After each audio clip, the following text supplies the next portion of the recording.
बुद्धिमान व्यक्ति की यह 7 रहस्य किसी को नहीं बताते। आज मैं जो बताने जा रहा हूं वो भगवान गौतम बुद्ध की बुद्धिमान व्यक्ति यह 7 बातें किसी को नहीं बताते। ये 7 बातें आपकी जीवन में बेहद जरूरी है। एक समय की बात है, एक नगर में पिंकू नाम का एक लड़का रहता था। वह लड़का बहुत ही गरीब परिवार से था। कुछ पैसा नहीं था उसके पास, 2 वक्त की दाल रोटी भी बड़ी मुश्किल से उसके नसीब होता था। वह लड़का किसी काम की तलाश में दिन रात खोज करने की बाद में भी उसे कोई काम नहीं मिल रहा था। फिर वह लड़का अपने पत्नी के सामने अपनी सारी परेशानी, सारी समस्या बता दी। उसने अपनी पत्नी को कहा कि मैं जिस जगह भी काम मांगने के लिए जाता हूं तो हर कोई मुझे ये कहकर काम नहीं देता कि हमारे यह कोई काम की जगह खाली नहीं है। मैं बहुत काम ढूंढा फिर भी मुझे कोई काम नहीं मिला। मैं काम की तलाश करते करते थक चुका हूं। मुझे समझ नहीं आ रहा है मैं तुम लोगों मका पेट कैसे पलूं, ये परिवार कैसे चलेगी, अपने बच्चों को कैसे बड़ा करूंगा, और ये चिंता मुझे दिन रात खाए जा रहा है। ये सुनकर उसकी पत्नी ने कहा कि तुम एक आदमी के पास सिर्फ एक बार ही काम मांगने के लिए जाते हो और जब वह काम नहीं देता तो तुम 2 बार जाते तक नहीं हो। अगर उनसे काम लेना है तो तुम्हें हमदर्दी जतनी होगी, तुम्हें उनसे हमदर्दी हासिल करनी होगी, अपनी गरीबी दिखानी होगी ताकि वह लोग तुम्हारी मजबूरी देखकर तुम्हें काम पर रख ले। इसलिए शर्म मत करो और उन्हें अपनी मजबूरी बताओ, अपनी गरीबी बताओ और इसी उपाय से तुम काम पा सकते हो। उसकी पत्नी की बात पिंकू की मस्तिष्क में बैठ गई और अगले दिन वह काम मांगने के लिए उसी सेठ के पास जा पूछा जहां पर वह पिछले दिन काम लगने के लिए गया था। लेकिन इस बार उसने हाथ जोड़कर उस सेठ से प्रार्थना की, उससे विनती की कि मैं बहुत गरीब हूं और मेरा परिवार भूखा है, मेरे 2 छोटे छोटे बच्चे हैं, मुझे काम की बहुत जरूरत है।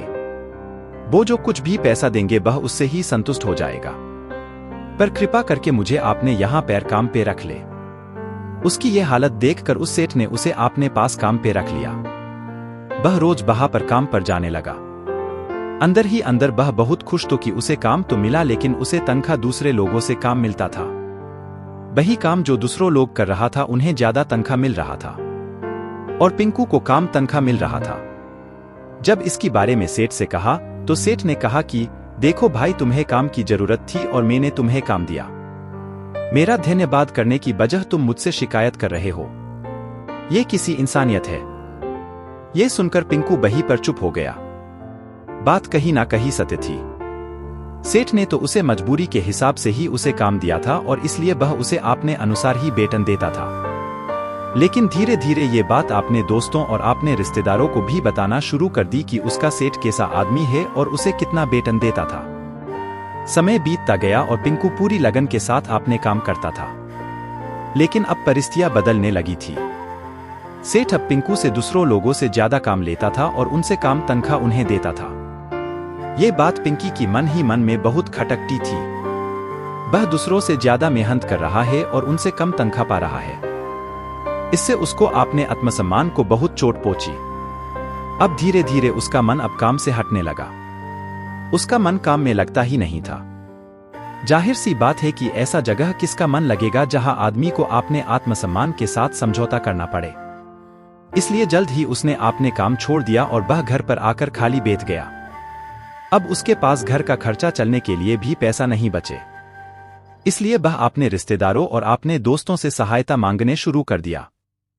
लेकिन उसका दोस्त और उसका रिश्तेदार उसके सामने तो उसे दया की पात्र समझते थे, उसे दिलासा देते थे, लेकिन उसका पीछे उसका मजाक उड़ाते थे। वह कहते थे कितना बेवकूफ है, सेठ ने इतना काम लिया और बेचारा को पैसा भी नहीं दिया। अरे हम इसको पैसे दे दे तो ये कल हमारा भी पैसा वापस कर पाएगा। इसकी पैसा देने की हालत है, काम तो इसके पास कुछ भी नहीं, पैसा कहां से लाएगा। और इसकी वजह से पिंकू की हालत दिन ब दिन खराब होती जा रही थी। अब वह दिन रात तनाव में रहे लगे। वही दोस्त, वही रिश्तेदार जो उसकी आपने होने का दिखावा करते थे और भी उसे दया का पात्र समझता था, उन्हें उसके ऊपर तराश आ रहा था। सब लोग आकर उसे ज्ञान तो बहुत देते थे, लेकिन कोई भी उसे सहायता नहीं करता था। और अक्सर ऐसा ही होता है। ज्ञान देने वाले तो बहुत मिल जाते हैं, लेकिन मदद करने वाले, उंगली पकड़कर, हाथ पकड़कर आगे चलने वाले कितने लोग मिल जाता है। एक दिन उसे पता चला कि पड़ोस की गांव में एक बुद्ध भिक्षु आया हुआ है जो बहुत ही ज्ञानी है। पिंकू इतना तनाव में था कि उसे कोई रास्ता ही नजर नहीं आ रहा था। इसलिए जाने अनजाने वह बुद्ध भिक्षु के पास पहुंच जाता है। वहां जाकर सीधा बुद्ध भिक्षु के पैर में गिरकर रोने लगता है। पिंकू रोते रोते अपनी सारी परिस्थिति बताता है। उन्हें बताता है कि किस तरह उसके सेठ ने उसका फायदा उठाया और उसके रिश्तेदार दोस्त उसके साथ कैसे व्यवहार करते हैं। सारे बात सुनकर बुद्ध भिक्षु ने उसे चुप करते हुए कहा कि ये सारी समस्याएं तुम्हारी बुद्धिहीनता, तुम्हारी मूर्खता के कारण उत्पन्न हुई है। तुम्हारा अंदर विवेक होता तो इनमें से एक भी समस्या तुम्हारे चित्त को दुखी नहीं कर सकती थी, लेकिन तुमने अपनी अविवेक के कारण, अपनी मूर्खता के कारण खुद ही अपने रास्ते में कांटे बिछा दिए हो। आज मैं तुम्हें 7 बात बता रहूं जो भूल कर भी किसी को मत बताना, और इन बातों का अनुसरण करते हुए तुम बाहर से मिलने वाले दुखों को तो दूर कर सकते हो जो बेवजह दुनिया की वजह से तुम्हारे अंदर पनपते हैं। पहला 1, अपनी मजबूरी। अपनी मजबूरी का दिखावा करके दूसरों का दया का पात्र बनकर उनकी सहायता लेने की गलती कभी मत करना।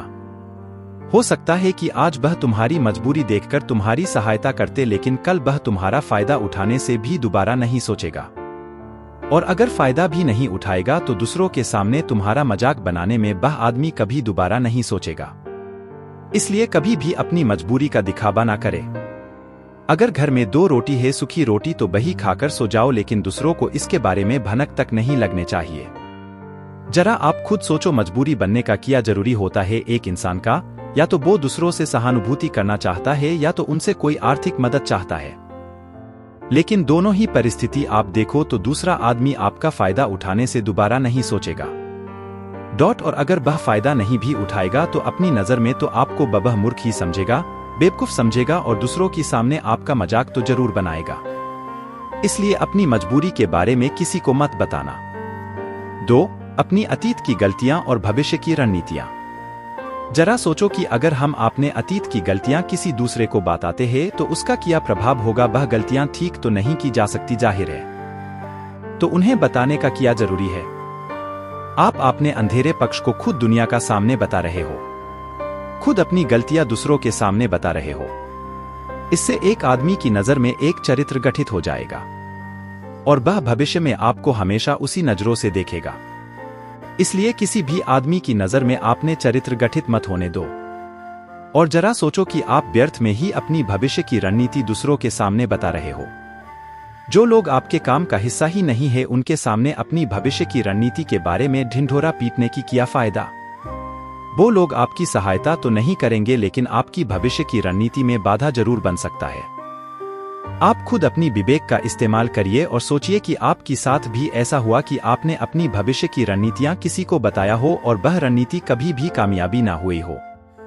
जरूर हुआ होगा, जरा गौर से सोचिए, याद आएगा।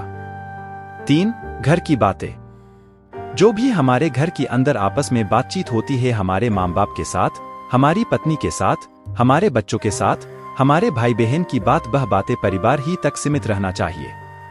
अगर आप ये बात दुनिया के सामने डिंडोरा पिटते हो तो दूसरों को आपकी घर में घुसने की एक मौका मिल जाता है और वह इसका फायदा उठाने से कभी भी दोबारा नहीं सोचेंगे। वह आपकी परिवार की सदस्य को आपसे दूर कर लेकर जाने की कोशिश करेंगी। अक्सर ऐसा होता है, हम समाज में देखते हैं कि हम अपने घर की झगड़े को काम करने के लिए उन झगड़ों को अपने पड़ोसी को और दूसरे रिश्तेदारों को बता देते हैं, लेकिन इससे आपको सहायता कभी नहीं मिली होगी, बल्कि आपके घर की लड़ाई झगड़ा और ज्यादा बात गई होगी और वह जाहिर है वह बढ़ेंगे। अगर आप अपने माँ बाप की बात दूसरों को बताएंगे तो आपकी माँ बाप को बुरा लगेगा कि हमारे बेटा हमसे बताए बेगार दूसरों को ये बात बता रहा है। इसलिए अपनी घर की बातें और अपनी घर की लड़ाई झगड़ा किसी के सामने मत बताना। अगली बात जो मैं आपको बताने जा रहा हूँ, जो किसी को नहीं बताना चाहिए, वह सुनने पर अजीब लग सकती है, लेकिन आज उसका सत्य भी मैं आपको एक तर्क के माध्यम से दूंगा। मेरा कहना है कि अपनी आमदनी किसी को नहीं बताना। 4, अपनी आमदनी। आप अपनी आमदनी ना बताने की पीछे क्या जरूरी हो सकता है। जरा सोचिए कि आप अपनी आमदनी अपने दोस्तों को बता देते हैं तो जब आपको दोस्तों को जरूरत पड़ेगी तो वो सिर्फ आपको ही याद करेगी, क्योंकि उनको पता है कि आपकी आमदनी ज्यादा अच्छी है, तो आप ही उनकी मदद कर सकते हैं और इसलिए ज्यादा लोग आपसे सहायता मांगेंगे। और जब आप उनकी सहायता नहीं करेंगे तो वो सोचेंगे कि इस आदमी के पास पैसा है, मेरे सहायता कर सकता है, लेकिन यह सहायता कर नहीं रहा है, और इसलिए आपकी आमदनी दोनों दोस्तों के बीच एक झगड़े का कारण बन सकता है। काम आमदनी होगी तो लोग मजाक उड़ाएंगे और ज्यादा आमदनी होगी तो लोग आपसे सहायता मांगेंगे। इसलिए आपकी आमदनी बताने का कोई जरूरी नहीं है। 5. अपनी कमजोरी और अपनी ताकत। अक्सर इंसान को पता नहीं होता है कि उसकी कमजोरी और उसकी ताकत क्या है। लेकिन आपको अपनी कमजोरी और अपनी ताकत पता है तो पहली बात तो आप बहुत ही बुद्धिमान आदमी है, और दूसरी बात आपको ये बातें किसी से सजा नहीं करनी है।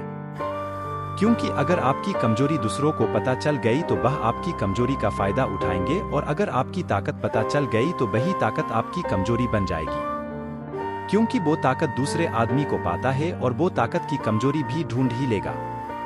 अपनी कमजोरी और अपनी ताकत अपनी पत्नी या अपने पति को भी नहीं बताना चाहिए, क्योंकि इसके बाद आपको घर में हमेशा दबकर रहना पड़ेगा। 6. आपने मित्र और आपने शत्रु। आप अगर आपने मित्रों के बारे में अगर दूसरों लोगों को बताएंगे तो वह आपकी मित्र के साथ अपनी घनिष्ठ बनकर आपको धोखा दिलवा सकते हैं, आपकी गहरा मित्र को आपसे दूर करवाने का प्रयास कर सकते हैं। अक्सर आम आदमी ऐसा नहीं करता, लेकिन आपकी दुश्मन ऐसा करने की कोशिश कर सकते हैं। और दूसरी तरफ आपकी शत्रु का भी किसी को नहीं पता लगना चाहिए, क्योंकि आज जो आपकी मित्र है अगर कल वह आपका दुश्मन हो गया तो वह आपकी दुश्मन के साथ ही मिलकर आपको परास्त कर सकता है, आपको धोखा दे सकता है। इसलिए आपने सबसे अच्छे दोस्त को भी आपने दुश्मन के बारे में कभी मत बताना। 7. दान करना। आप जो दान करते हो तो दान के बारे में भी किसी को नहीं बताना, नहीं तो दान करना व्यर्थ हो जाता है, बेकार हो जाता है। जब आप आपकी दान का डिंडोरा पीटते हो तो तब आप ये जताना चाह रहे हो कि मैं कितना बड़ा दानी पुरुष हूं, और ये आपके अंदर एक अहंकार निर्मित करेगा। इसीलिए दान गुप्त रूप से किया जाना ही अच्छा होता है और उतना ही फलदायी होता है।